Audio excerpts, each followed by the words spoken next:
Salvador Ele é. Pai, obrigado, Senhor, pela Tua bondade, pelo Teu amor. Obrigado, Senhor, por tudo que o Senhor tem feito pelas nossas vidas, Pai. Obrigado por nós estarmos aqui nessa noite, Senhor, e declarar a Tua grandeza, o Teu poder, em nome de Jesus. Glória a Deus. Nós vamos fazer algumas apresentações agora, querido. É esse daqui. Esse daí foi de manhã. Nós vamos fazer a apresentação de algumas crianças, querido, de duas crianças. Então eu queria chamar os pais, juntamente com o Arthur Felipe. Esteja conosco aqui. Glória a Deus. E também queria chamar os pais de Benjamin Brito, também para estar aqui, para nós apresentarmos a igreja do Senhor. Dê uma salva de palmas para Jesus. Glória a Deus. Glória.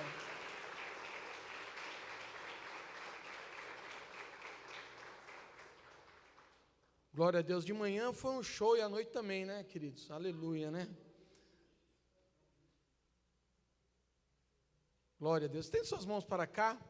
Vamos orar e apresentar a Deus a vida do Arthur, a vida do Benjamin, diante da presença do Senhor, e declarar o poder, a autoridade sobre as suas vidas. Pai querido, nós apresentamos os teus filhos diante da igreja, Senhor, e declaramos a tua bênção sobre eles. Que o Senhor, Pai querido, esteja os abençoando, ó Deus amado, que eles possam crescer, que eles possam viver a Tua palavra, Pai, viver os Teus ensinamentos, que eles possam ser maiores e melhores do que os seus pais, Senhor, que eles vivam uma vida abençoada, próspera e repleta da bênção do Senhor, Deus querido. Nós, Senhor, nesse momento consagramos a Ti, declaramos a Tua bênção, a Tua autoridade, em nome do Senhor Jesus, Pai, que eles vivam, Senhor, o propósito que o Senhor tem para cumprir nas suas vidas, em nome de Jesus, amém. Jesus, glória a Deus. Dê uma salva de palmas. Glória a Deus, glória a Deus, amém. Parabéns aos pais, que Deus abençoe, derrame da bênção do Senhor sobre a vida dos seus filhos, em nome de Jesus. Amém? Glória a Deus. Vocês querem que eu consagre? Porque pode consagrar com óleo? Tem problema? Então vamos consagrar então. Eu estou seguindo na verdade, queridos, o que estão me passando na verdade, né? Então vamos continuar orando.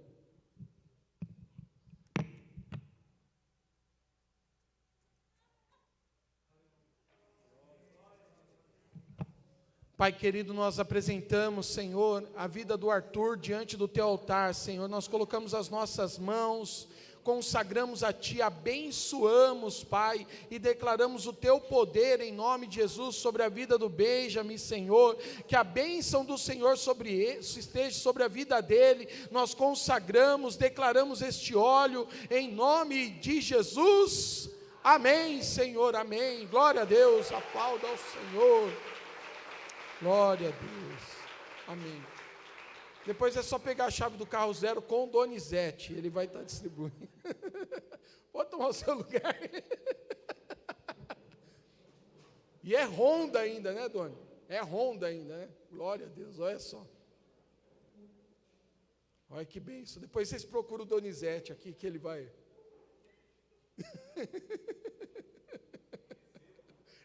Tá ligado? Queridos, eu quero falar sobre essa igreja forte ainda. Então o tema nessa noite, uma igreja forte. Diga, eu sou uma igreja forte. Queridos, eu quero levar a vida de vocês ali em Êxodo, no capítulo 3. E eu começo com Êxodo e termino em Apocalipse. Então vai demorar um pouquinho, tá bom? Quando a gente terminar toda a Bíblia, a gente vai embora nessa noite. Nessa noite não, em várias noites, né? Mas... queridos, lá em Êxodo, a palavra do Senhor trata algo tão importante. Nós vamos falar um pouco sobre a vida de Moisés, para nós entendermos essa igreja que o Senhor tem levantado. Moisés nasceu em uma época bem complicada, aonde eles estavam vivendo ali no Egito, aonde o Egito foi realmente acomodação do povo de Deus.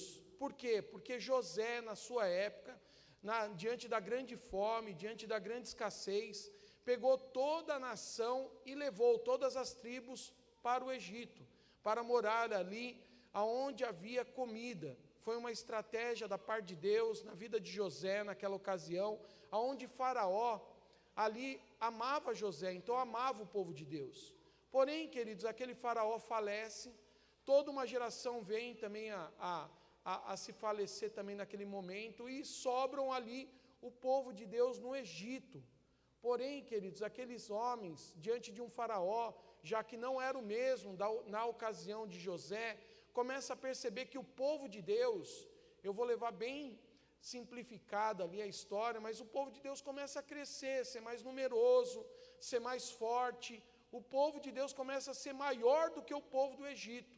Então, ali os súditos de Faraó começam a falar para Faraó: esse povo está crescendo muito, se eles atacarem a gente, eles vão possuir o Egito. E o Egito, por causa de José, era uma potência naquela época.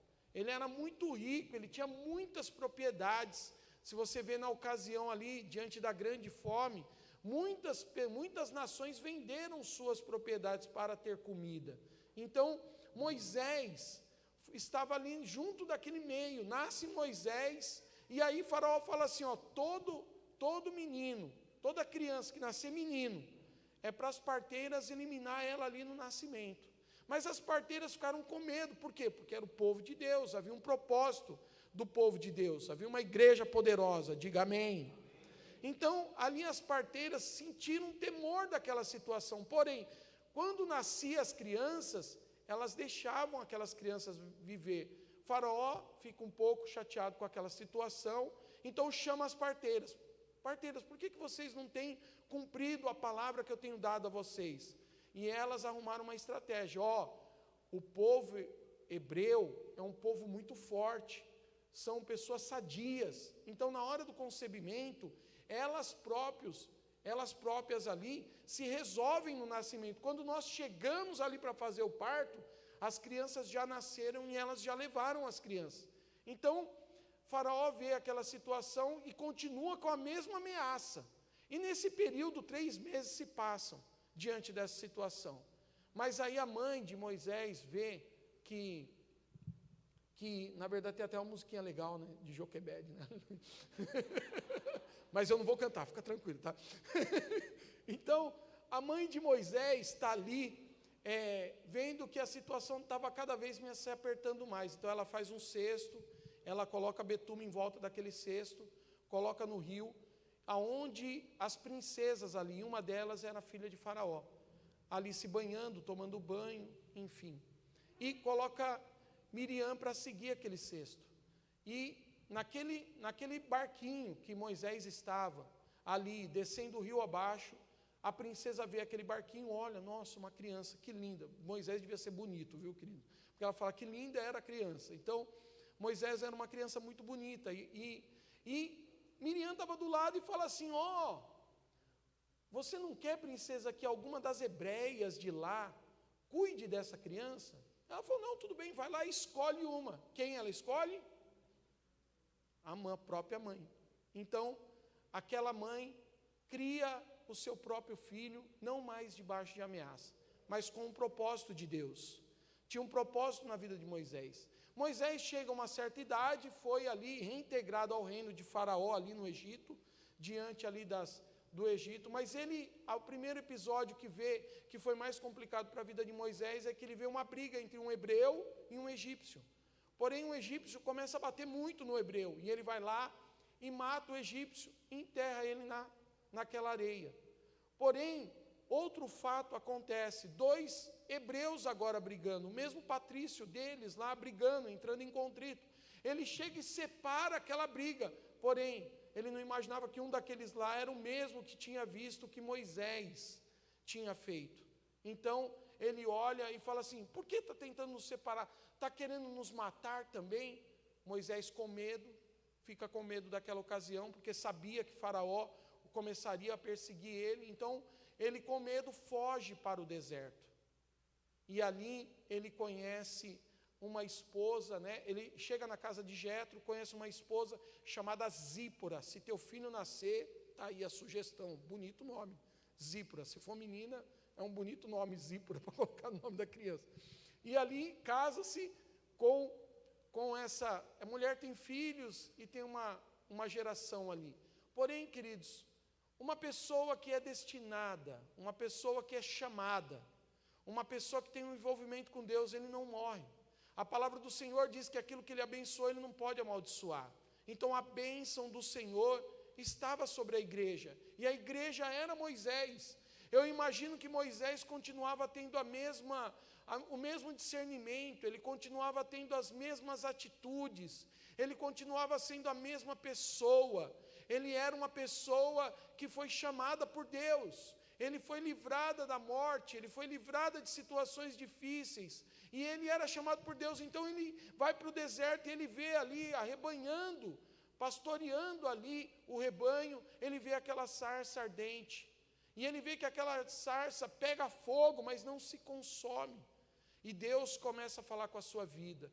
Êxodo capítulo 3, versículo 7, acontece esse fato, desse momento da sarça, ao momento em que Deus fala com a vida de Moisés, e a palavra diz: disse ainda o Senhor, certamente vi a aflição do meu povo, que está no Egito, e ouvi o seu clamor por causa dos seus exatores, conheço-lhe o sofrimento.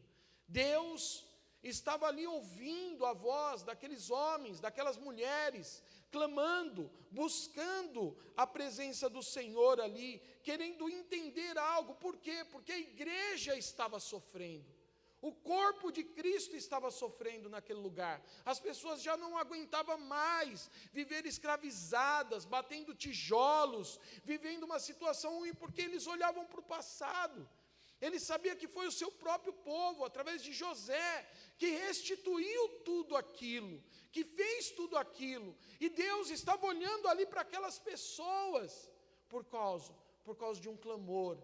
Quando a igreja, querido, começa a clamar, Deus abre os seus ouvidos e começa a ouvir o clamor do povo de Deus. O povo de Deus, querido, é o povo mais abençoado dessa terra.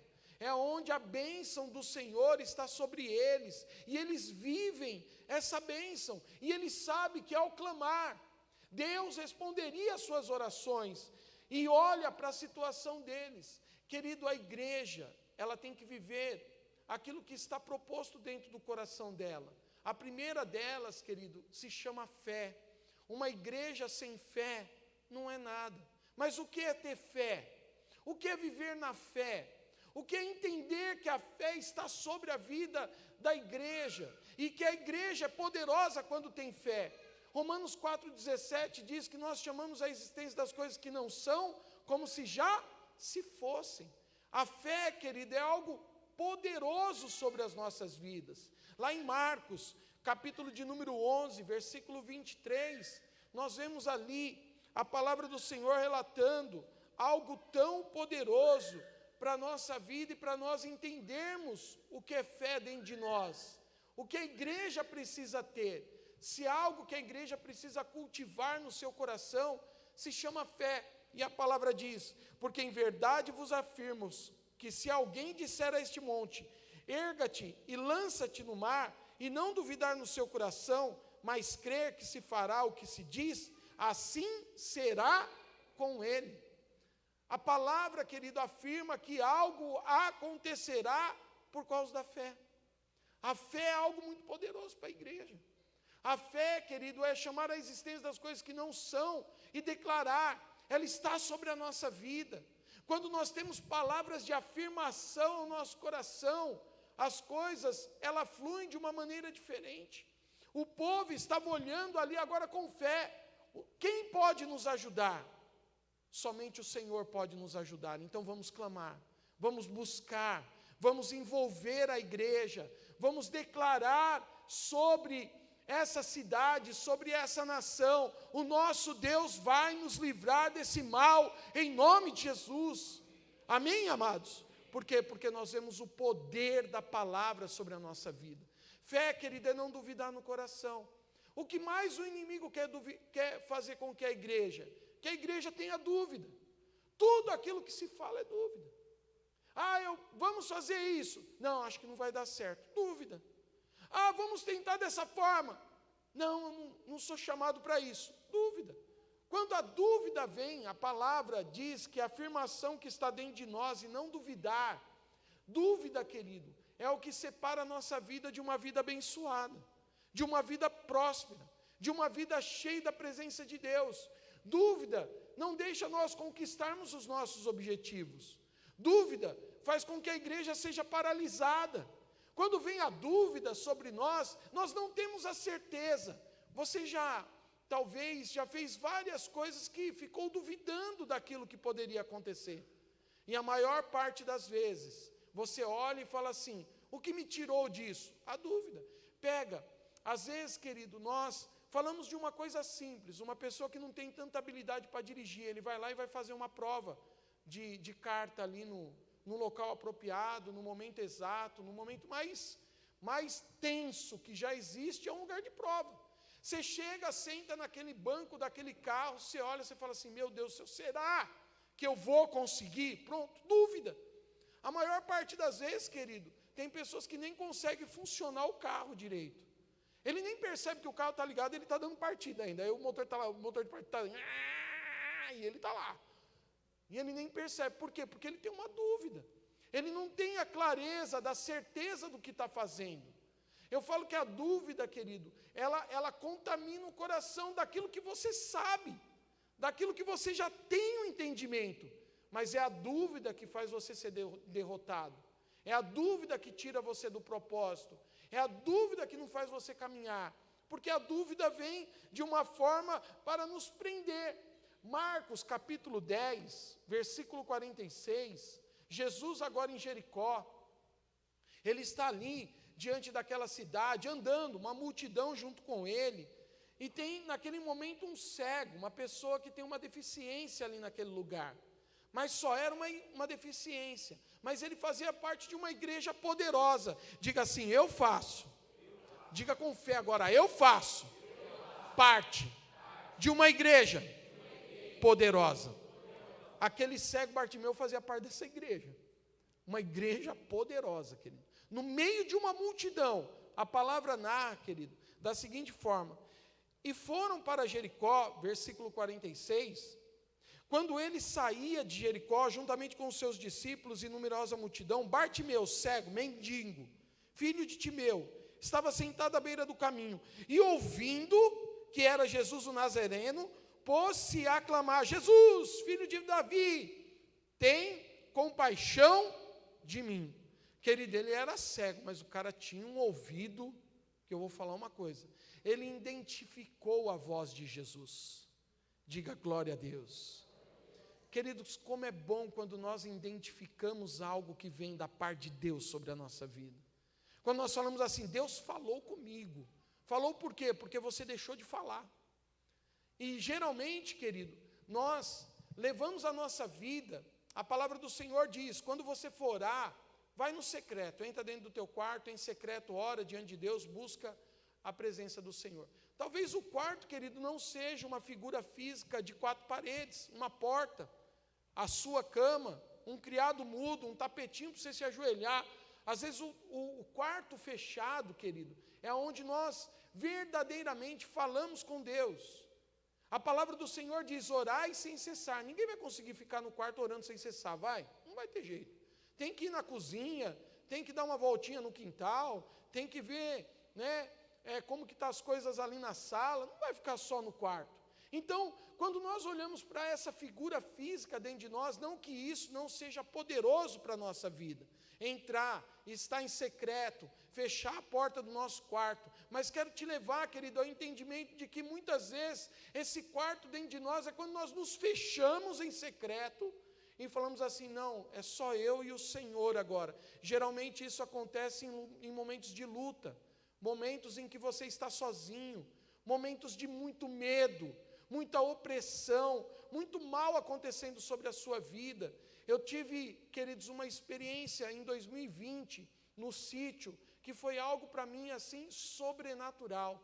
Estava eu e o Douglas ali, nós estávamos preparando ali uma coisinha ali perto onde tem ali o curral ali do sítio. E aí começou a cair a tarde, eu fui lá buscar um pouquinho de lenha, voltei, só que faltava mais um pouco. E aí começou a escurecer e de repente acabou a luz. Ficou tudo escuro, imagina, meio do mato, escuro. É breu, você não enxerga quase nada. E eu estava quase na metade do caminho para ir buscar um pouquinho de lenha. Mas eu estava vivendo, querido, algo que eu precisava ouvir Deus. Aquele momento de pandemia, aquele momento que estava angustiante para a igreja, porque nós orávamos e nós não sabíamos como que ia acontecer isso. Isso era por volta mais ou menos de novembro de 2020. Eu veio aquele momento tão forte na minha vida, aonde eu estava, eu não sabia se era um lugar bom, apropriado, se tinha bicho, tinha alguma coisa que podia me ferir ali, mas eu me dobrei ali e eu fiz a minha oração. Depois daquele dia, querido, coisas extraordinárias aconteceram sobre a minha vida. Para mim, o momento do secreto é aquilo lá, no meio de um campo, um lugar secreto. Deus chamou a minha vida, como chamou a vida de Moisés. Quando Deus quer falar conosco, depende da nossa posição, o nosso secreto. Qual é o teu secreto? Às vezes você já conseguiu mergulhar nesse secreto na tua vida. Você já conseguiu identificar na tua vida qual é esse secreto? Porque às vezes o secreto, querido, pode ser num ônibus, num coletivo, indo para o seu trabalho. Às vezes dentro do teu trabalho. Quantas vezes eu não fui no banheiro do trabalho onde eu estava e me ajoelhava ali, não estava preocupado com o que tinha no chão, mas preocupado com aquilo que Deus poderia fazer na minha vida. Me ajoelhava, orava, buscava a presença de Deus, orações que, sei lá, durariam 2, 3 minutos, mas Deus estava comigo naquele lugar. Talvez você já viveu situações como essa. Você já teve identificação. Esse é o secreto que Deus estava chamando. Bartimeu, cego, estava ali. Ele não tinha nada à sua volta. Você já entrou em um ambiente muito escuro? Imagina, acabou a energia na sua casa, todas as luzes ali sofreram um apagão, não tem bateria para sustentar nada, de nenhum tipo de foco de luz. E você tenta entrar em algum quarto e você tropeça na cama, tropeça no criado, e olha que você conhece a tua casa. Você vai mais um pouco, você não sabe onde está a parede, você tateia aonde? Pô, aqui é a parede, aqui está mesmo a porta, você não sabe aonde você está, dentro da tua própria casa. Trevas, querido, é isso.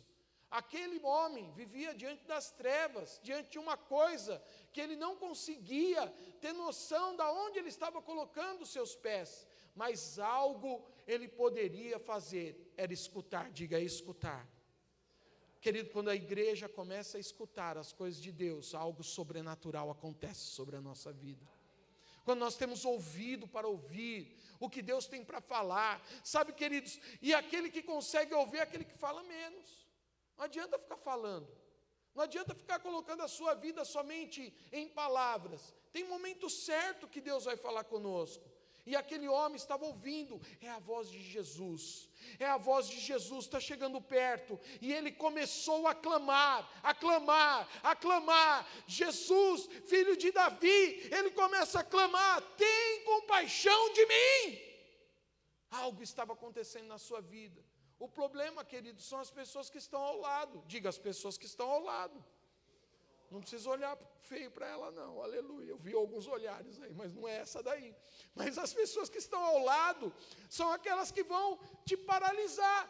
Olha o que o versículo seguinte diz, para mim, querido, há algo que chama a nossa atenção, e muitos, digam muitos, não são poucos, faz parte da igreja. Olha, aqueles que estavam com Jesus, a palavra do Senhor, nós começamos a ler, o que aqueles homens estavam ali junto com os seus discípulos. Não estava falando só dos apóstolos, estava falando da igreja. A própria igreja começou a repreender Bartimeu. A própria igreja começou a falar, preste atenção, querido, não era um ímpio, não eram as pessoas de fora, mas era a própria igreja. A igreja começa a dizer assim, e muitos o repreendiam para que se calasse, e mais ele cada vez gritava mais intensamente, mais forte, filho de Davi. Até acabou o microfone. Tem misericórdia de mim. Queridos, a igreja estava repreendendo eles. Olha, como é difícil muitas vezes pessoas que você caminha ao teu lado e fala assim, não, isso daí não vai dar certo. Tem ou não tem, queridos? Aqueles que são, você começa a fazer, não, nem começou a obra, a pessoa já está falando, não vai dar certo, não tem jeito. E ali, queridos, Bartimeu, ele sabia o que ele queria, ele tinha intensidade naquilo que ele queria, ele gritava está me repreendendo? Não vou ouvir essas vozes. Queridos, quando nós deixamos de ouvir vozes que vêm contra a fé que nós professamos, quando nós deixamos de ouvir essas situações, nós vencemos. Diga, eu sou uma igreja vencedora. Querido, o poder da igreja é muito forte. Bartimeu fazia parte dessa igreja forte, dessa igreja que estava ali para declarar verdadeiramente. Segura aí, agora abre lá em 1 João, capítulo 1, versículo 6. Nós vemos ali, querido, que uma igreja forte, ela precisa ter um bom coração, livre do pecado. Situações interrompem a nossa vida. Situações de pecado tiram a nossa vida do propósito de Deus, na jornada, na caminhada. Veja, queridos, que uma igreja alimentada, uma igreja forte, ela é uma igreja poderosa. E a palavra diz assim, se dissermos que mantemos comunhão com Ele e andamos nas trevas, mentimos e não praticamos a verdade. Preste atenção, vou ler de novo. A palavra diz, se dissermos que mantemos comunhão com Ele e andamos nas trevas. Queridos, quando nós andamos nas trevas, quando nós não identificamos a palavra de Deus dentro de nós, quando nós não ouvimos o que Jesus tem falado para nós, quando nós não perdoamos, quando nós não vivemos em comunhão com os outros, quando nós deixamos de crer, deixamos de viver a palavra de Deus dentro de nós, quando nós caminhamos, querido, diante de pecados, mentiras, situações que são adversas contra a nossa vida, quando nós murmuramos, quando nós erramos em fazer comentários que não temos a verdade, isso é pecado. Isso é pecado. Nossa vida, do propósito de Deus, caminhamos em trevas. Sabe, amados, às vezes nós falamos aquilo que não temos conhecimento, não sabemos, não temos ali a verdade dentro do nosso coração, não sabemos e identificamos, comentamos, já pecamos, porque não há uma verdade. E a igreja, querido, ela é forte, porém o diabo também sabe como manipular situações para derrotar a nossa vida. São trevas.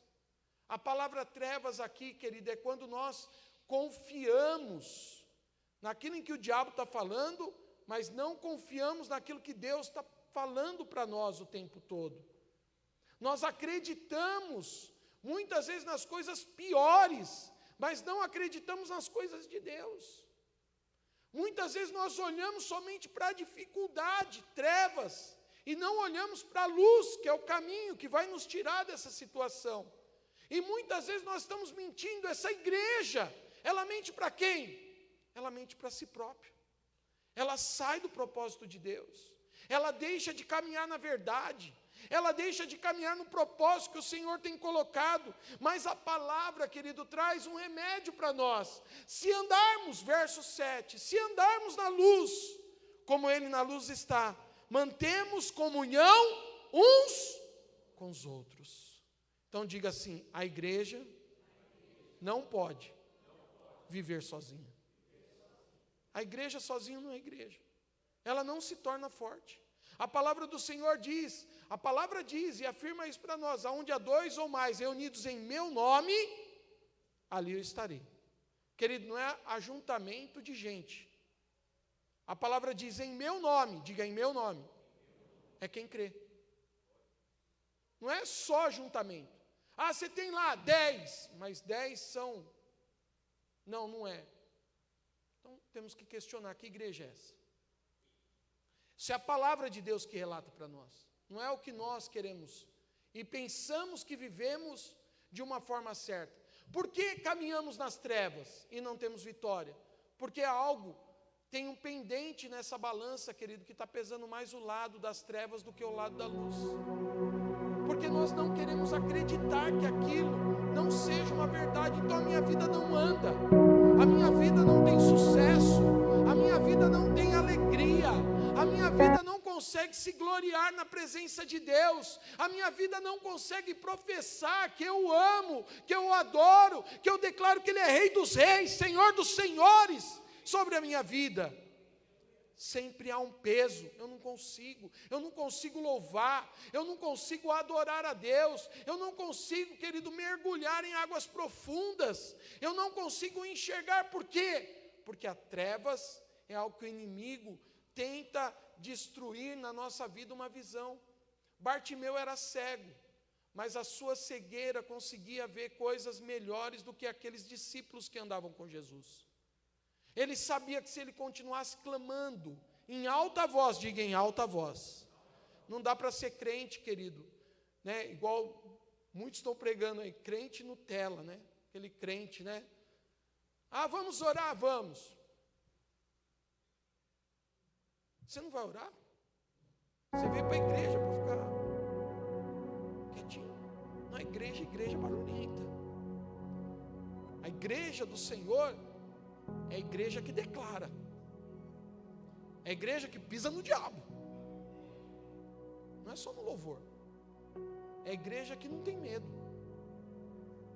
é a igreja que caminha para o alvo, é a igreja que, se o mar não abrir, eu creio, o Senhor vai abrir esse mar sobre a minha vida, e se Ele não abrir, eu vou passar por cima.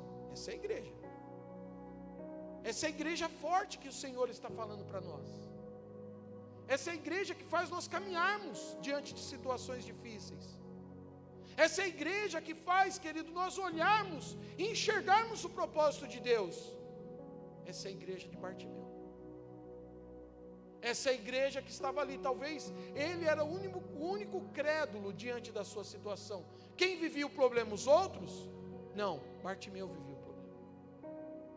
Quem tem um problema corre atrás da solução. Não fica esperando o que os outros estão falando.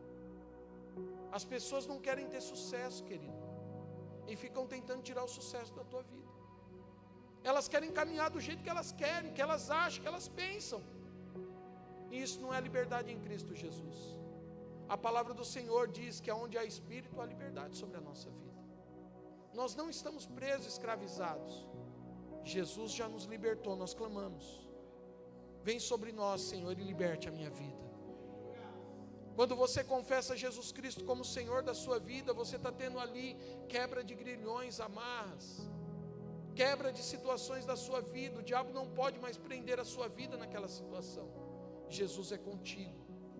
A luz que brilha em Jesus brilha na sua vida. A palavra do Senhor diz que as obras que Ele fez, nós estaremos aqui para fazer maiores ainda. Quando a igreja caminha na luz, quando a igreja caminha na verdade, quando a palavra de Deus vem ao nosso coração, então nós, querido, precisamos andar na luz, porque a palavra diz: e o sangue de Jesus, seu Filho, nos purifica de todo pecado. Nós somos purificados por esse sangue derramado, vertido na cruz do Calvário. A nossa vida é livre para viver as coisas e as bênçãos do Senhor sobre nós. Volta, querido, para Marcos novamente, 10. E ali, aquelas pessoas repreendiam, versículo 49. A palavra, querido, mostra que Jesus olha para aquela situação. Marcos 10, 49, diz assim: parou Jesus e disse: chamai-o. Eu fico imaginando a voz que Bartimeu agora está ouvindo. Para Jesus, parou Jesus. E quando Jesus estava no meio da multidão, para mim havia um silêncio enorme naquele momento. Não tinha as tietes, sabe, aquelas irmãzinhas que, ai, e a bolsa, e o sapato, sabe, não tinha as tietagens, né? Também não tinha aqueles homens que estavam falando sobre futebol, aleluia, quem ganhou, quem perdeu, como está teu time, se foi bom, foi ruim, também não tinha, mas o silêncio pairava. Diga glória a Deus. Chame Bartimeu. Você queria ser essa igreja poderosa que foi chamada por Jesus? Bartimeu foi chamado. Chame-o.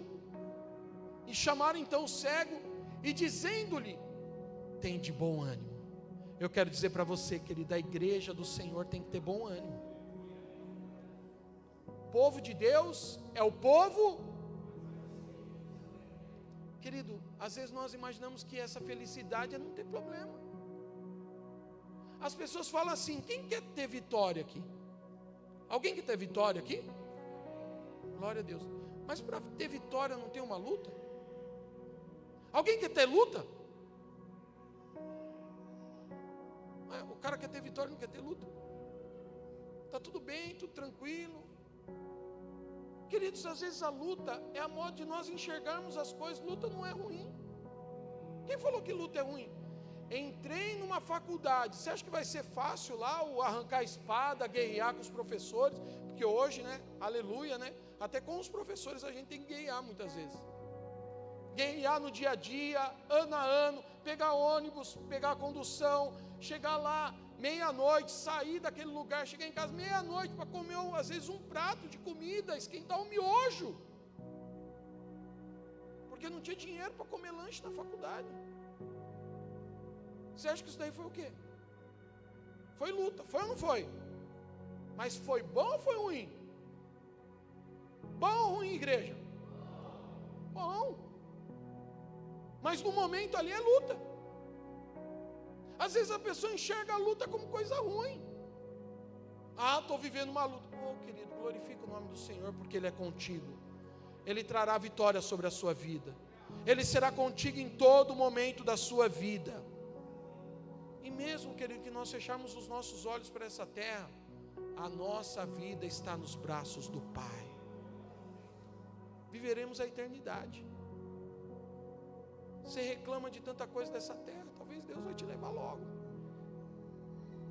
Ah, porque o preço está alto, ah, porque isso está ruim, ah, porque essa dor, ah, porque esse sofrimento, aí o Senhor te recolhe. Vai viver na eternidade, num piscar de olhos, querido. Talvez nós não vamos nem ver passar o tempo na nossa morte, quanto tempo foi. Porque quando você dorme às vezes, né?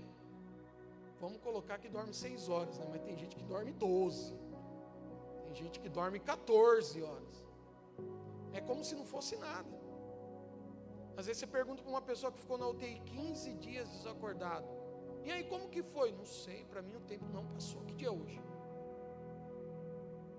Às vezes, eu trabalhei durante 7 anos em um hospital, trabalhava na área administrativa, e às vezes as pessoas saíam, às vezes de coma, a gente perguntava: como que é isso? Porque é curiosidade. Eu falo assim: eu não me lembro nada, são flashes da minha vida que vai acontecendo, situações, mas você não sabe qual o período, qual é o tempo, você não tem noção. Aquela pessoa não tem uma memória, não tem nada. Querido, nós precisamos entender qual é essa luta que nós estamos enfrentando nessa terra. Cego Bartimeu tinha uma luta, mas ele não cansou de clamar a Jesus: filho de Davi, tem misericórdia de mim. E aí Jesus o chama a ele. Você quer ser chamado por Jesus nessa noite, querido? Para viver uma vida com Ele, uma vida com propósito, uma vida, querido, de um cristão idêntico, não é de cristão em cima do muro. Ah, o que os outros estão falando. Querido, tome a posição da palavra de Deus. Seja um servo do Senhor, capacitado por aquele que te traz, querido, o melhor manual de toda a vida, que se chama Bíblia. Seja calçados com os sapatos do Evangelho da Paz, e tenha a espada de Deus, querido, para sair à luta, para ter vitória, para viver as bênçãos do Senhor sobre a sua vida. Bartimeu estava ali lutando, com uma situação. E a palavra, querido, mostra que depois que Jesus chama a sua vida e fala assim: tem de bom ânimo, levanta-te, Ele te chama. A palavra diz, querido, que lançando de si a capa, sabe, amados, um cego, para se identificar cego, naquela época, colocava uma capa, como se fosse um jugo. A primeira coisa que ele faz: essa capa eu não preciso mais, vou lançar fora. Quem quer lançar a capa hoje, fora da sua vida? Lança essa capa, querido. Desfaz desse mal, isso que tem marcado a tua vida, isso que tem marcado, querido, a tua geração. Lança fora, deixe ela. A primeira coisa que Bartimeu, ninguém fala assim para ele: arranca a capa, meu filho. Não, ele arrancou a capa e jogou ela longe, porque eu não preciso mais dela nessa noite. Querido, Jesus nos ensinou a caminhar simples, mas caminhar diante da verdade. Você não precisa ser o super crente. Tem pessoas que falam assim: jamais errarei. Não, você vai errar. Sinto muito, querido, você habita num mundo em que o principado desse mundo, ele quer o tempo todo devorar a tua vida. Ele quer destruir a tua vida. Ele quer desfazer as coisas boas de Deus na tua vida. Quando nós estamos na igreja, onde há louvor, onde há palavra, onde há uma vida em Cristo, é uma coisa, mas amanhã é segunda-feira, nós entraremos nos nossos trabalhos, sairemos da nossa casa, entraremos nas escolas, passearemos pelas ruas, andaremos nos comércios, e a minha vida vai dizer com quem eu creio, para mim andar com ela. Lá eu sou uma pessoa comum, mas as pessoas precisam entender quem eu sou. Eu sou a igreja do Senhor, eu sou a igreja viva de Cristo Jesus. Não é andar de acordo com esse mundo. Você não vai concordar com tudo. Ninguém, a Bíblia nunca testou que aquilo, para ser um cristão, aquele homem, aquela mulher não é um cristão. Por quê? Porque não andem de acordo com o que você pensa, ou o que as pessoas pensam lá fora. Porque você, querido, vai viver diante da vontade de Deus sobre a sua vida, não diante da vontade dos outros. Você vai viver diante da palavra de Deus, de acordo com a palavra de Deus. Bartimeu era essa pessoa. Não estou de acordo com esses muitos discípulos dizendo: cala a boca. Não vou ficar quieto, vou declarar: Jesus, filho de Davi, tem misericórdia de mim. Estou passando vergonha? Você acha que um cristão passa vergonha quando a igreja declara o poder de Deus? Não passa vergonha. Quem passa vergonha é o diabo. Quem passa de vergonha são os demônios. Ele deixará de atormentar para ser lançado novamente no inferno. Volte para o lugar de onde você veio, infeliz. Está queimado em nome de Jesus. A palavra está sobre os nossos lábios. O sangue de Jesus tem poder sobre a nossa vida. Não há pecado, não há situação. O sangue vertido na cruz não foi de nenhum humano dessa terra. Foi de Jesus, Filho de Deus. O poder do Altíssimo estava sobre a vida dele. Ele verteu sangue por amor às nossas vidas. Bartimeu sabia disso. Ele tinha isso, é Jesus. Então as coisas serão mudadas. Eu arrancou aquela capa e falou assim: as coisas serão mudadas na minha vida a partir de hoje. E a palavra relata, querido, lançando de si a capa, ele se levantou de um salto e foi ter com Jesus. O curioso, querido, é que Jesus vai fazer a pergunta para ele. Olha que pergunta mais diferente, mas para mim a mais poderosa. Versículo 51, ele diz assim: perguntou Jesus: que queres que eu te faça?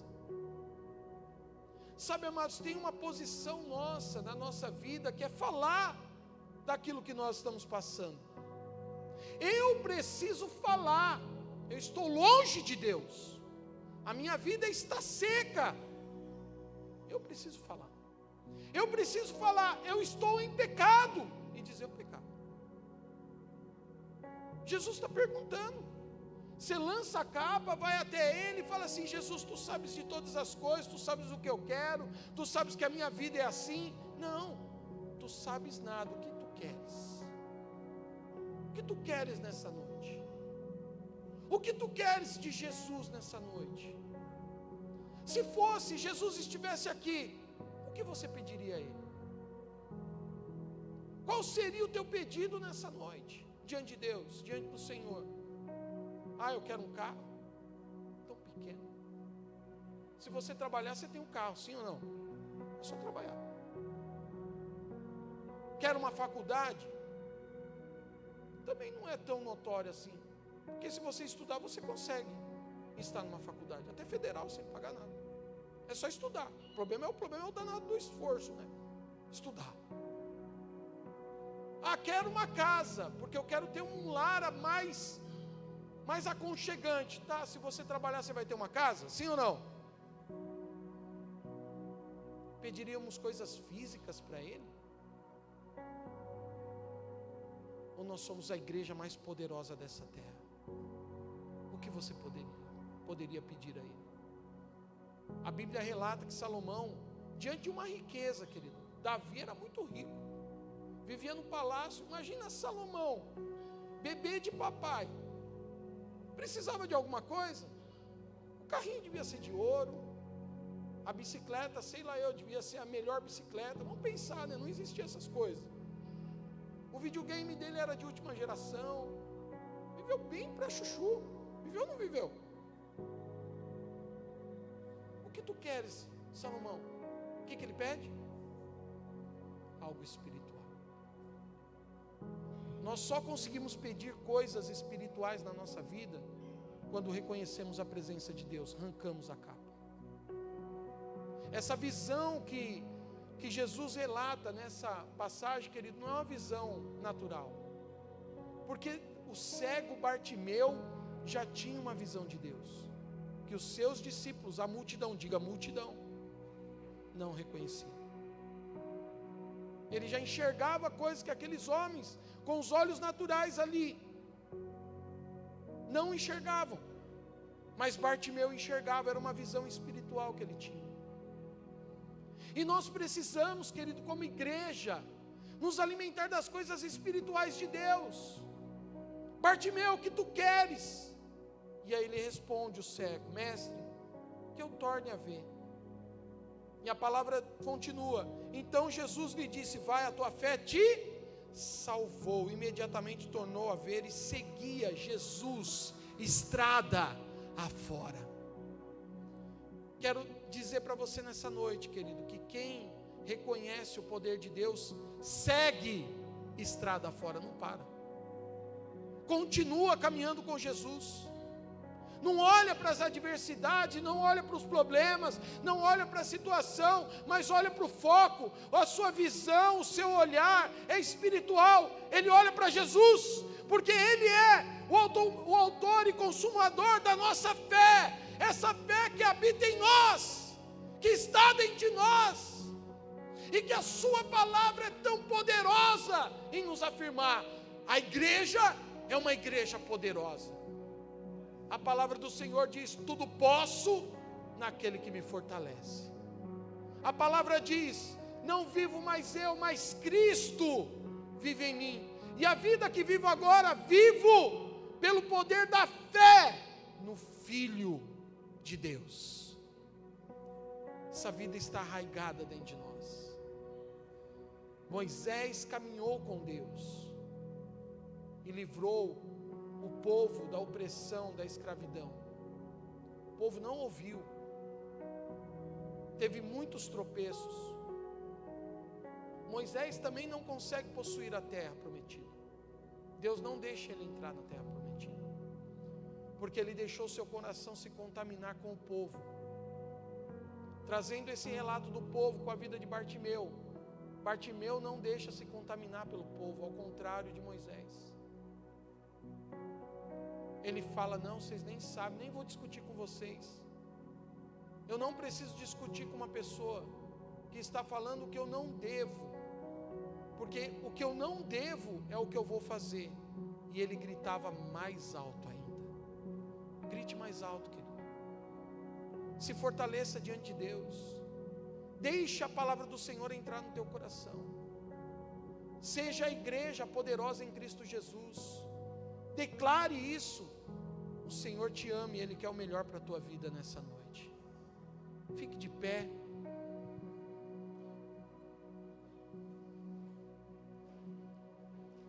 Comece a olhar agora para dentro do teu coração. Não se preocupe com a multidão que está do teu lado. Mas se for necessário nessa noite abrir o teu coração e rasgar, clame. Chore diante do altar. Busque a presença de Deus nessa noite. Você é uma igreja, querido, que está estrada fora agora com Jesus, diante da sua presença, diante do seu poder. Essa estrada, querido, que o Senhor Jesus tem marcado a tua vida. Comece a falar com Ele agora. Você, querido, faz parte dessa igreja poderosa, essa igreja em Cristo Jesus. E eu quero fazer esse convite a você nessa noite. Você que um dia deixou os caminhos do Senhor, deixou a multidão te atrapalhar, dizendo o que você deveria fazer, e por causa da dor e do sofrimento você deixou de caminhar com Jesus. Mas hoje nós podemos ver na palavra do Senhor que os nossos olhos espirituais foram abertos, e que essa capa foi arrancada da nossa vida. Você faz parte dessa igreja em Cristo Jesus, uma igreja forte, uma igreja poderosa, uma igreja que está aberta a viver o propósito de Deus na sua vida. Quero estender esse convite a você que entrou nessa noite neste lugar e nunca entregou a sua vida ao Senhor. Hoje o Senhor Jesus te chama a ter essa experiência de vida nova, e agora você fará parte dessa igreja poderosa em Cristo Jesus. Dê um passo de fé nessa noite, querido. Saia do seu lugar, você que quer viver o propósito de Deus na sua vida, não aguenta mais o mundo, a opressão, as palavras lá fora, não ouve a multidão, ouve o Senhor nessa noite. O que queres que eu te faça?